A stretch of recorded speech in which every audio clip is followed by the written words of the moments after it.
As John said, sorry, didn't mean it that way. We are wrapping up our core value, and we've been talking about core values for a while, and I know probably some of you are sick of it, but these things matter. They're not just things we wrote down because they sounded great or cool or we needed to have them. These are things that we believe are a part of the core of the Christian life. And if our pursuit is, our aim or our goal is to walk faithfully with God and teach others to do the same thing, then we have to know what we believe, and we have to learn to practice and live those things out. And as John alluded to, I agree with him. I think this one has been really good and maybe the most important one. I don't know that you can say one's more important than the others, but there's just something about family that is so important. That God didn't just give us a nuclear family, a physical family, he gave us a spiritual family as well. We started with that, the family of God, this family unit that he created for us, he designed in us, and we focused on that at the very beginning in the first week, because this is not like any other institution, organization, body, gathering thing.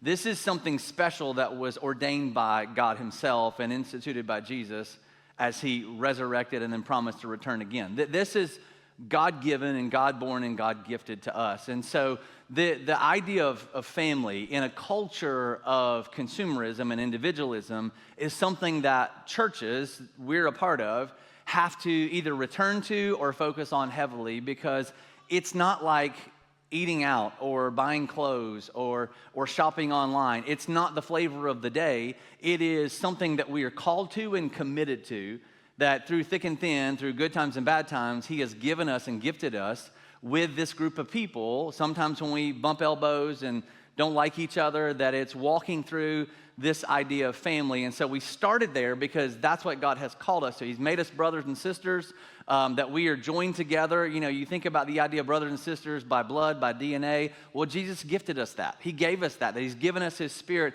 and we, by his blood, are now joined together as not just friends, not just people who gather together once a week, but who are family, who are sons and daughters, brothers and sisters together.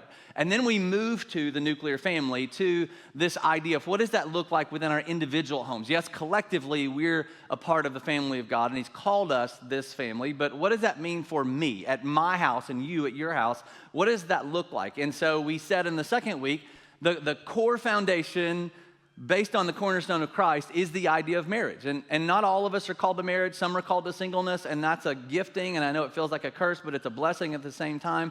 That is a whole different thing that you navigate with and navigate through. And then God has called many of us to the idea of marriage. And so we look back at what is marriage, because our culture tells us marriage is just fun, happiness.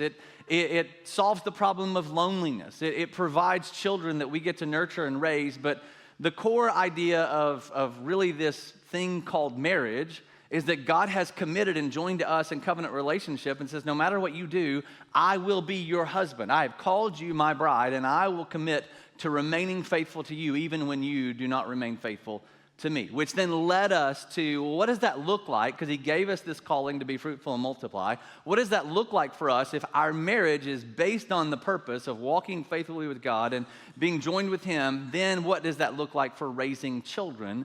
That changes or helps us redefine the purpose is not just to have them, to have somebody to hang out with, to play with, to raise, to take pictures of and lament when they leave our house, but to train up and raise up to walk with God individually for themselves as well. And so today I want to wrap this up and bring us all back together, because we looked at the family of God as this idea that God has given us, and then we looked at the nuclear family. What does it mean for marriage and children? Now, what is that partnership when we join those things together? What is God's idea? What is God's principle, purpose, and what is his hope for us as those things combine and join together? So before we get into that, I want to go back through one more time. I know you're tired of it, but one more time, what we mean when we say we have a core value of strengthening families. When we say that, we mean that we are compelled. It's similar to what Paul says. We are compelled, as he talks about this idea of not just we want to or we should or responsible to. We are, because of what God has done for us and how he's loved us and cared for us, we are compelled then to come alongside families, to encourage and equip families for spiritual growth throughout their faith journey. So as the church, as leadership, and as people that are a part of the church, this is what we say when we mean strengthening families, that we're to walk alongside you, to be there with you, to empower you, to equip you, to encourage you as you navigate this life in Christ, as you try to lead your family through what it means to walk faithfully with God. We are there to encourage and to equip you along the way. Now, let me say this. We are not in that area where we want to be. However, we know exactly where we want to go, okay? So we do not pretend that we have this right.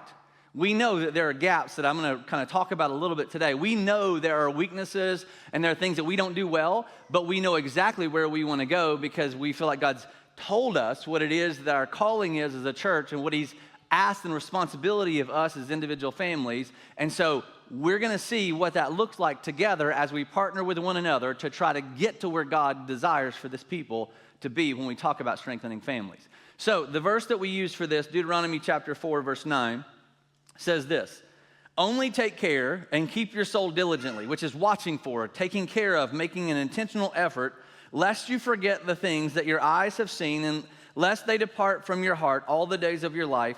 Make them known to your children and your children's children. And so this is where we get the idea that it's our role and responsibility as the people of God to walk alongside you, to say, this is what God desires of you, that you would teach your kids, you would pass along your faith to them, everything you have seen the Lord do in your midst and in your family and in the lives of other people. That you don't forget about those things. When life gets easy, when times get easy, that you don't forget what God has done to bring you to this place. Or when life gets difficult, that you don't jettison or abandon your faith and say, well, God has left me and forgotten about me, but you rely on him and depend upon him, and you bring your children and the next generation into that to show them the Lord has been faithful, and when I'm struggling with faith, the Lord remains faithful to me.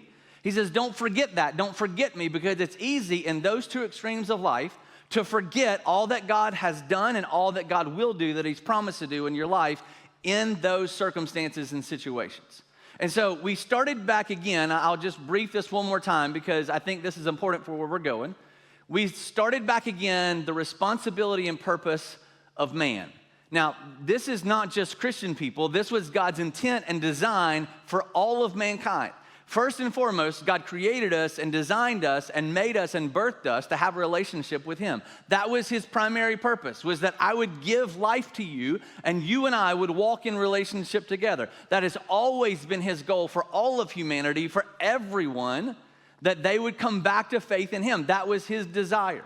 And then from that relationship, God gave Adam, and he's given to us this purpose to steward the works and the glory of God.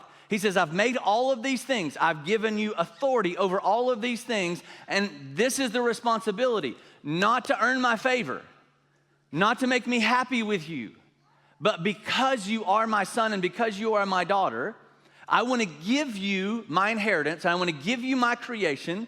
I'm going to put my image inside of you, give you my likeness, and I want you to manage all of those things that would then return glory back to me.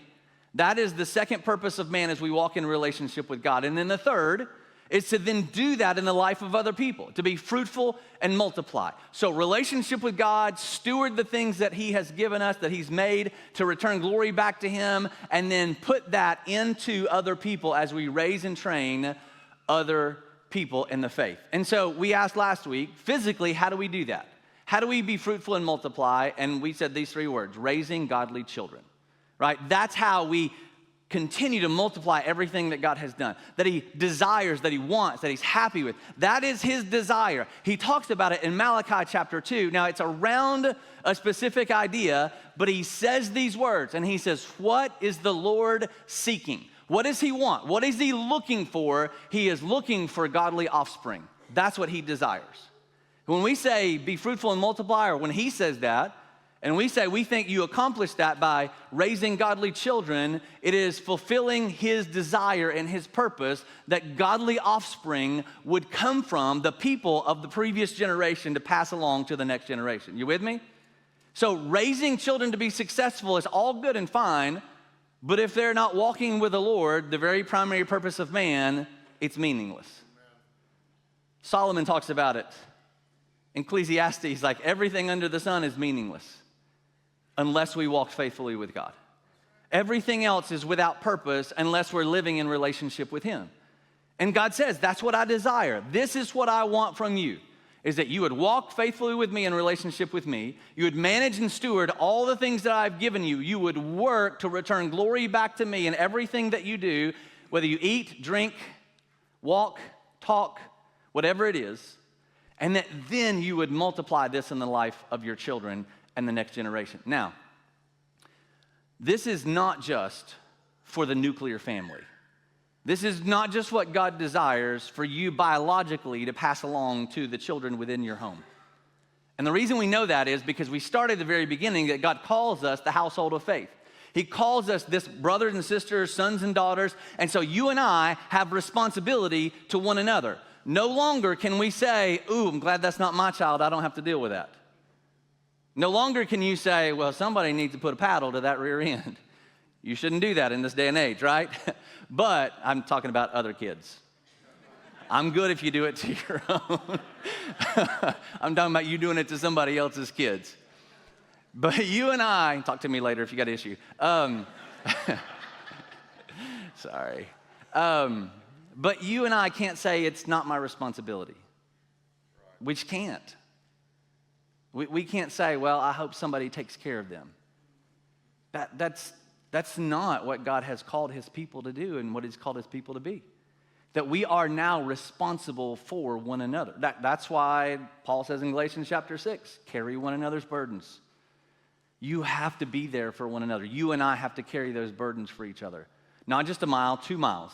Not just forgive 7 times, but 70 times 7 times. That we are to be there for and support and encourage and challenge and walk alongside each other.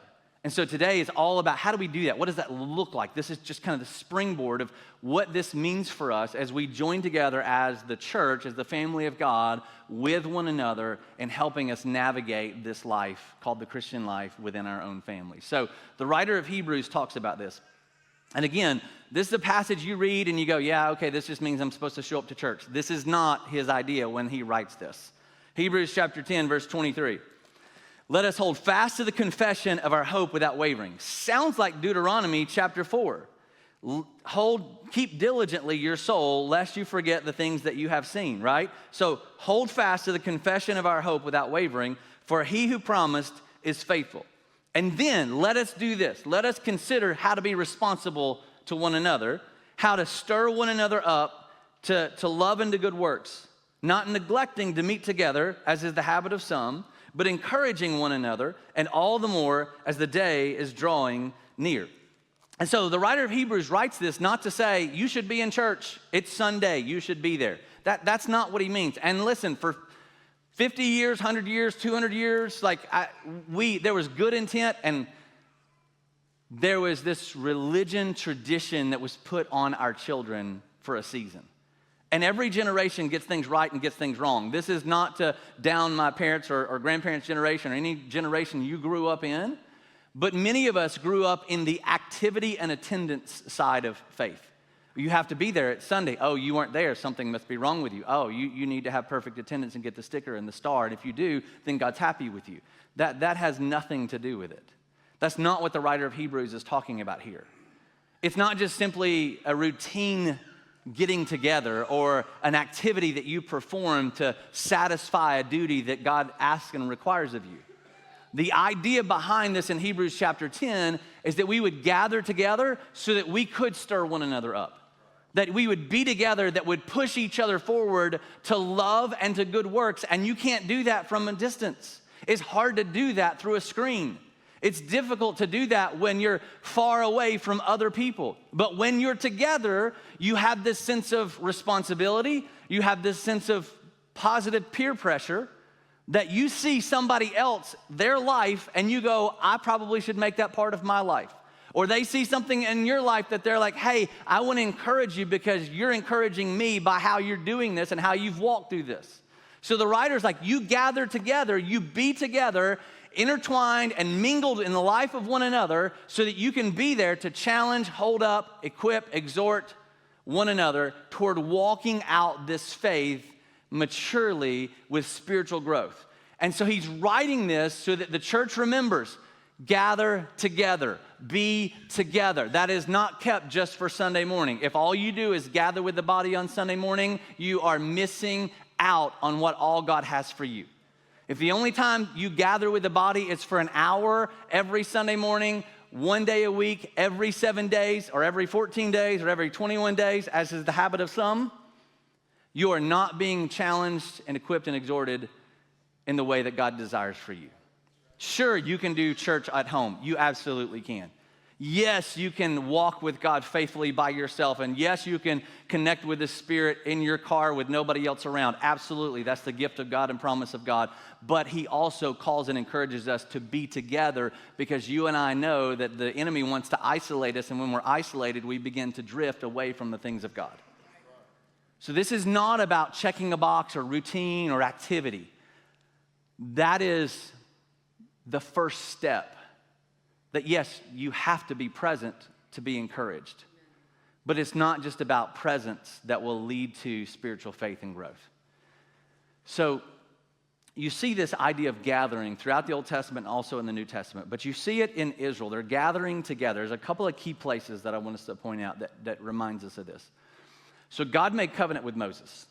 He told him he would free the people. He would bring them out of slavery. He would send them into the promised land, which again was a picture of what the Garden of Eden was to look like and a foreshadow of what heaven will be. And the people struggled. They struggled mightily. They wandered away from God. They said, we don't want this. We don't want to be in relationship with you. And so God allowed them. He removed His protection and covering and allowed them to be enslaved for 400 years in Egypt. God miraculously brings them out of that. And Moses passes away, and Joshua, the next generation, takes the mantle of leadership within the family of God and the people of Israel. And he brings them back to this place to renew that commitment, to renew that covenant that God made with Moses. And in Joshua chapter 8, verse 34, this is what it says. And afterward, he read all the words of the law, the blessing and the curse. So we don't ignore the difficult things, right? According to all that is written in the book of the law, there was not a word of all that Moses commanded that Joshua did not read before all the assembly. Notice this is everybody gathered together. All the assembly of Israel, and the women and the little ones and the sojourners who lived among them. So here's the people realizing that they had made a mistake, realizing they got themselves in trouble because they kind of isolated themselves from God. And he brings them back into relationship with him, and the whole people are gathered together to renew this commitment. There's one thing I want you to see that we'll see even more detail in Ezra in just a second. But he mentions everybody, and God does not leave things out. He does not put things in that just happen to be there because he wants to. There's purpose behind every single thing that he speaks in his word. So he tells us that this was the entire body. This is not just a group of leaders, not just a group of men who make decisions. The entire body was together in this moment when they decided or felt compelled to or convicted to renew their commitment to the Lord. And then you see it again later on, because the thing with a covenant is we can't keep it. We can't keep a covenant, because a covenant is something greater than a promise. Because, you can cross your fingers or pinky promise or whatever that would be. A covenant is really only something that God can uphold. Because a covenant says, I'm faithful all the way through. There will not be an ounce of unfaithfulness. Doesn't matter what you do, I'm going to be faithful. And so after God brought them out of slavery in Egypt and put them in the promised land, and they still didn't obey him rightly, he created for them a place to dwell with them in the temple. And again, they said, nah, we've been here long enough. We've done this long enough. We really don't want to do this anymore. Thanks for everything you've given us. We'll just take it and we'll walk away.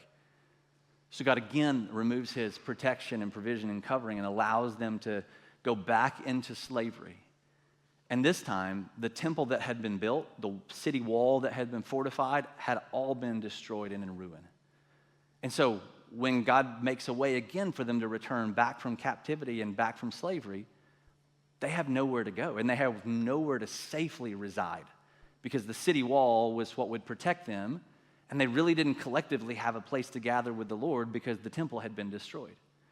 And so Ezra and Nehemiah lead this charge back into faithfulness with God, and as a physical representation of that, they begin rebuilding this city wall and rebuilding the temple. And in Ezra chapter 10, the people recommit themselves once again to the Lord.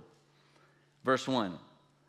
While Ezra prayed and made confession, weeping and casting himself down before the house of God, a very great assembly, again, the entire body gathering together, a very great assembly of men, women, and children gathered to him out of Israel, for the people wept bitterly.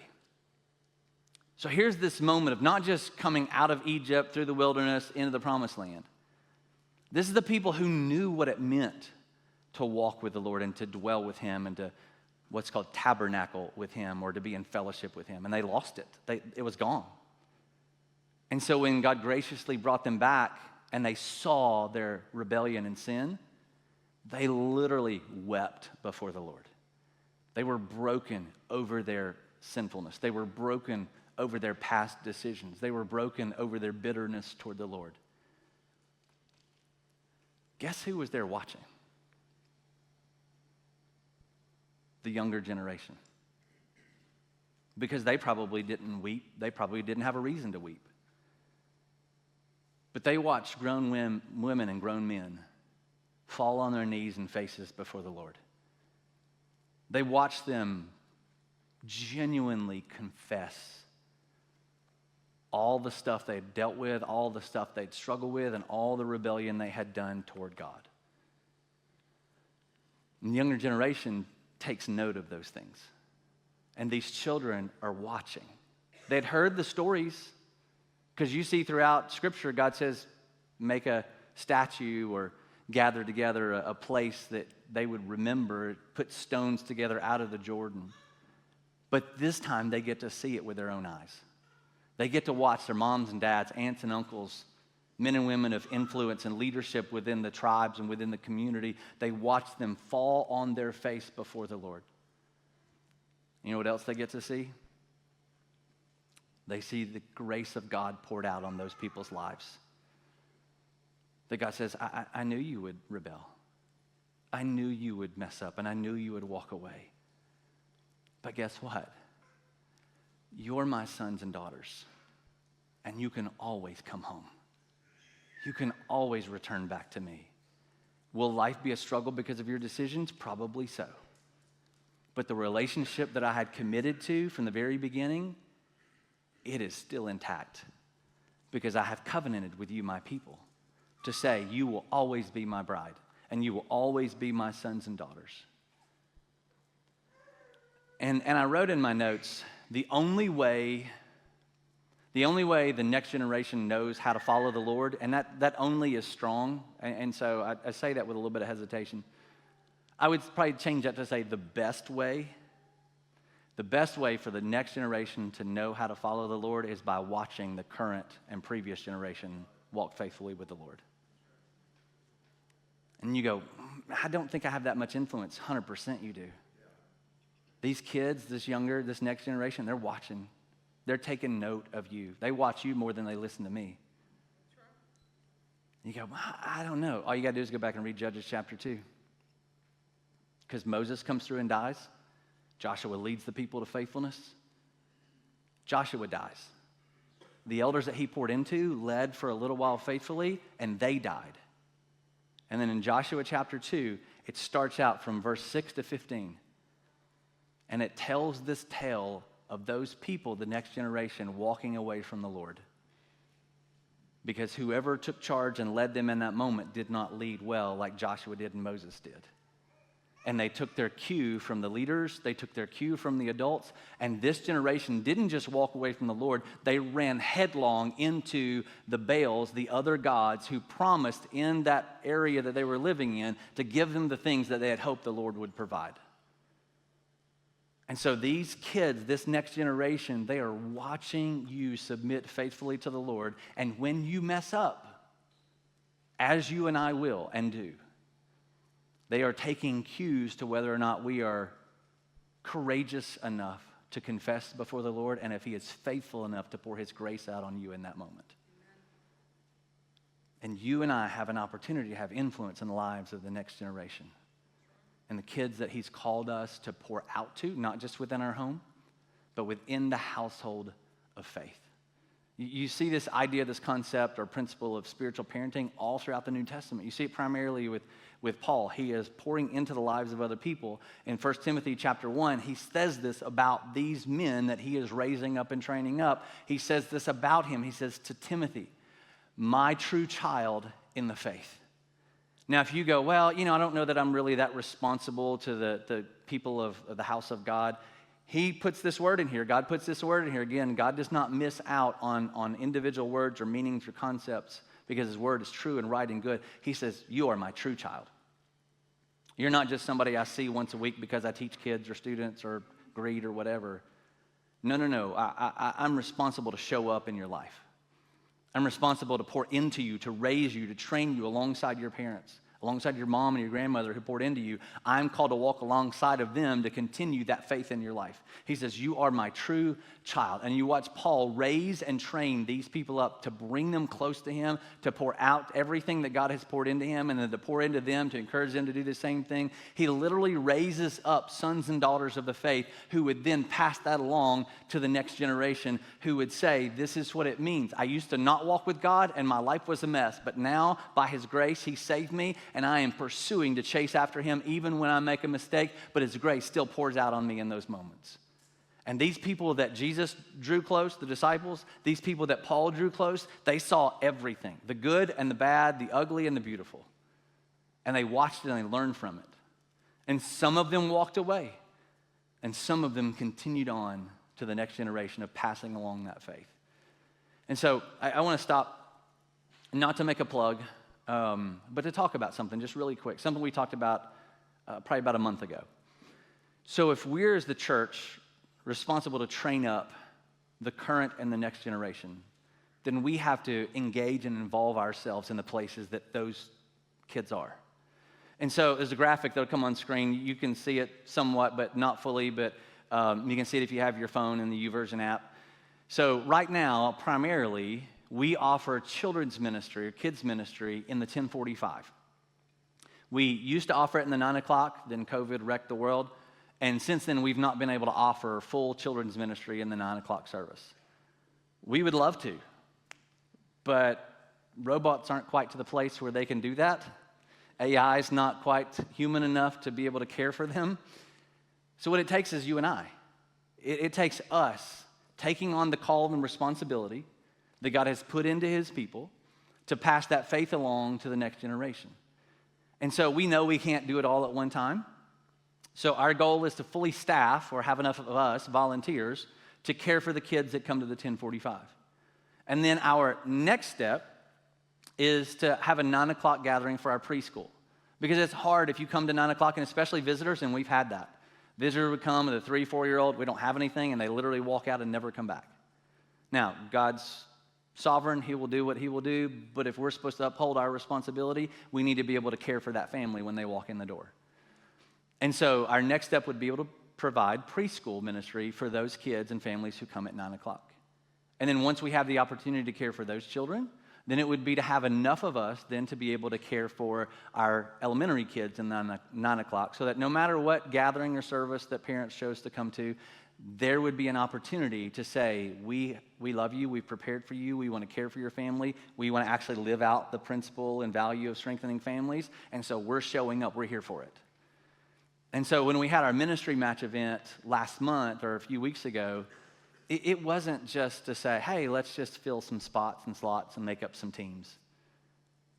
It was in an effort to help connect you and I to the calling of the household of faith to strengthen the family of the house of God. And so again, this is not I need everybody to sign up, you're going to get a card and you get to choose what do you want to do. This is what God has called us to do. And my job is to highlight that and encourage that. And it's your job to answer where God calls you to serve the house of faith. And I will say this. Each one of us has a responsibility to serve the house of faith. Whether that's here on a Sunday morning or at noon on a Tuesday or at 9 p.m. on a Friday. Whatever, wherever that looks like.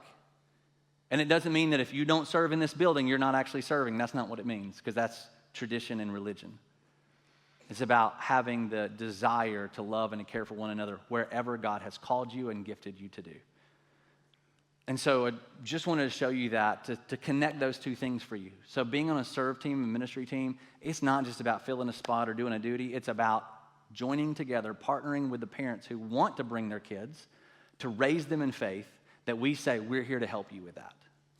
The other ways we do that, we do serve days that John talked about. He'll talk about again in a little bit as we close. These serve days, a lot of churches do them nowadays, and they're great. They're awesome, but they're not just to do them. Like, they're not. The intent, the purpose behind that is to give you and I an opportunity to say, we are first called to serve the house of faith, but then we are called to serve the community and serve the world.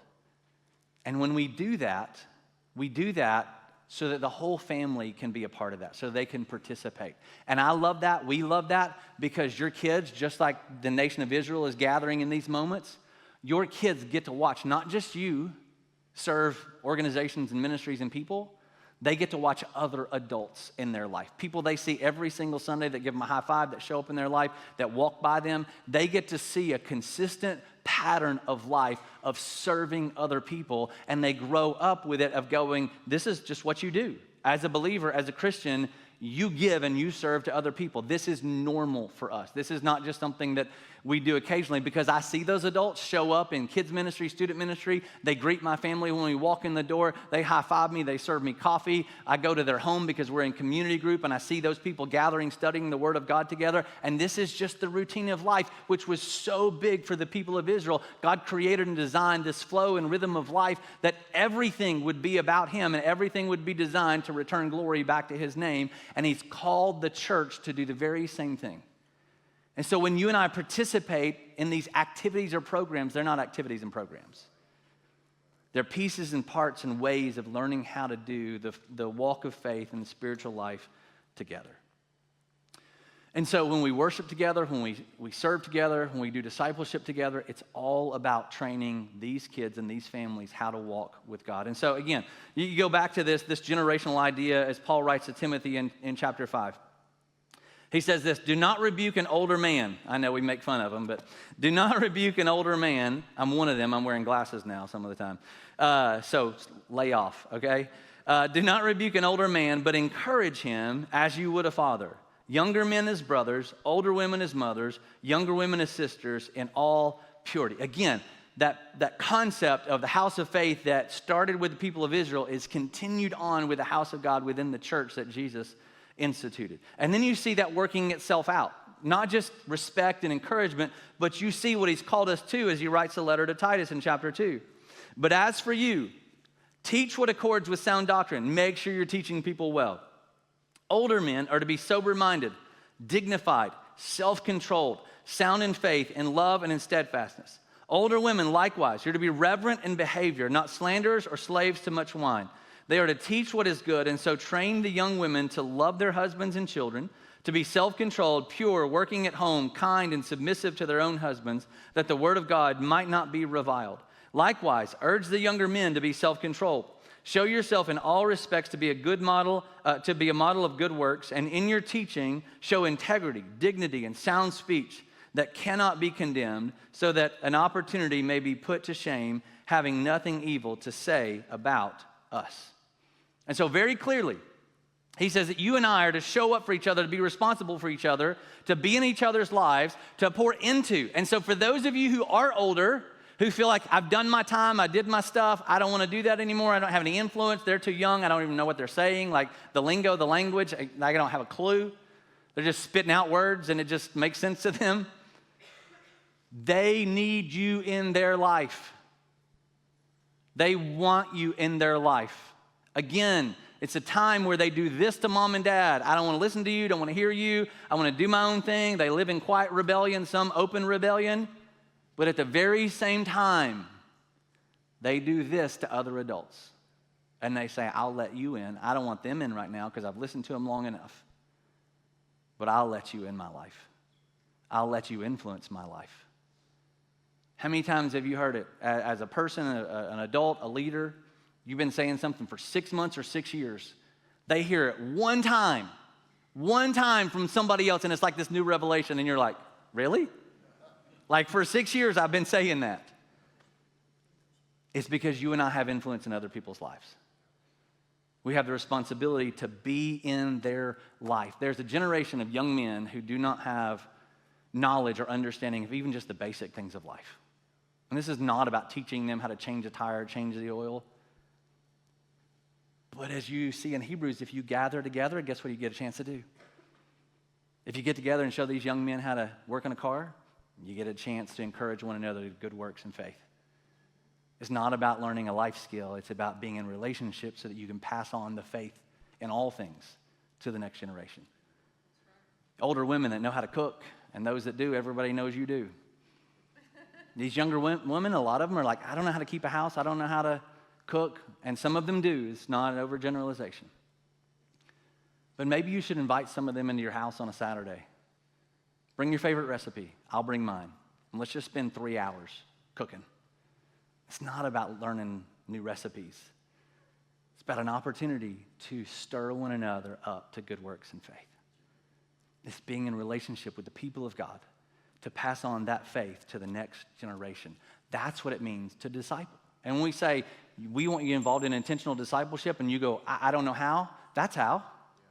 That's how you do it. Teach a bunch of guys to change a tire. Teach a bunch of girls how to cook. That's how you start discipleship.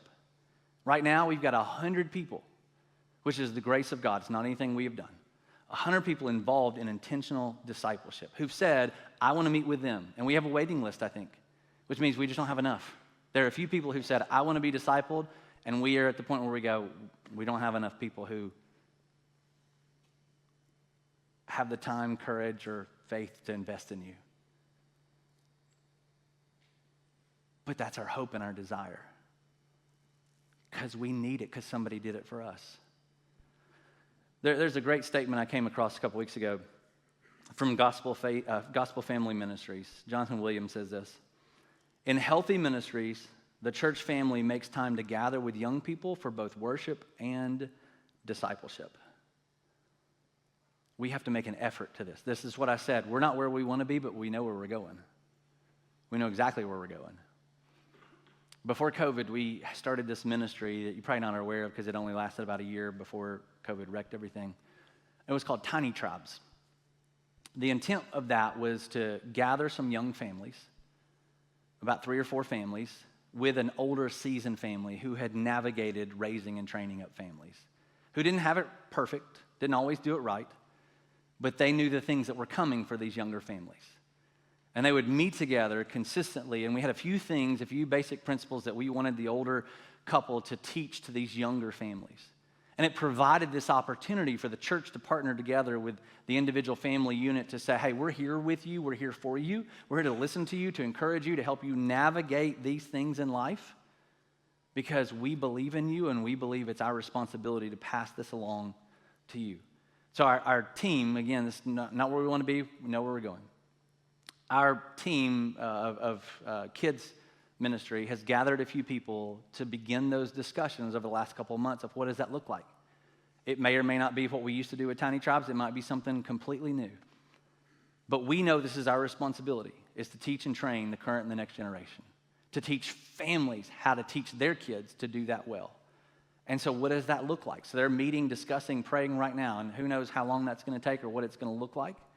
But I'll just ask you to be praying for them, so that they know how to do that well. Because if we can do that well, then we can train up the next generation to then walk with the Lord, and we can fulfill our responsibility, and we can teach our kids what it means to live a life of making a lasting kingdom impact.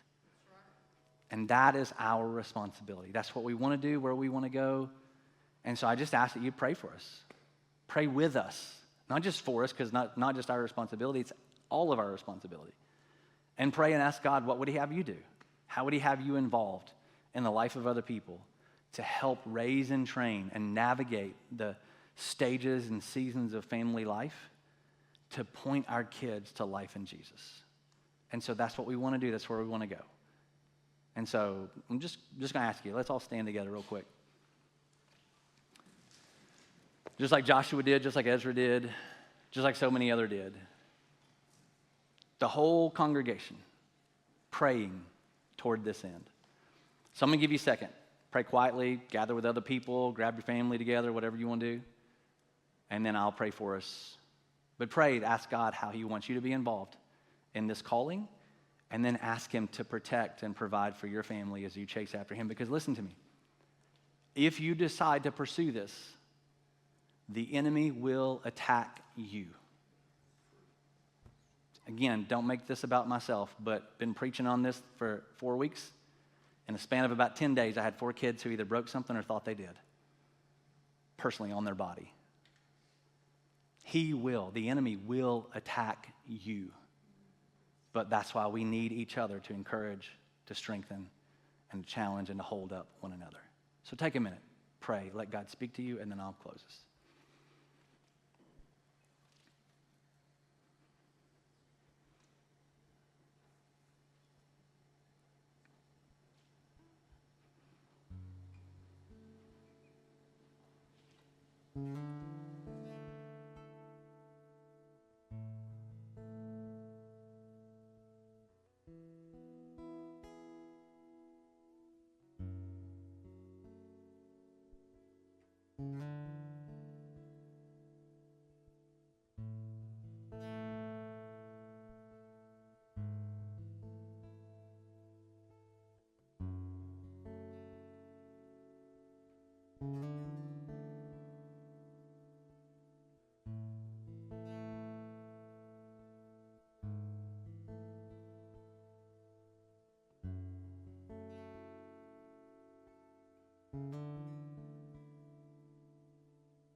God, we stand before you like the people of old. And some are confessing, some are thanking, and some are interceding. But we stand before you and we say, God, we need you. We need your help. We need your guidance for ourselves to navigate this life of faith. And then as we answer the call of being fruitful, multiplying, and raising godly children biologically and within the house of faith.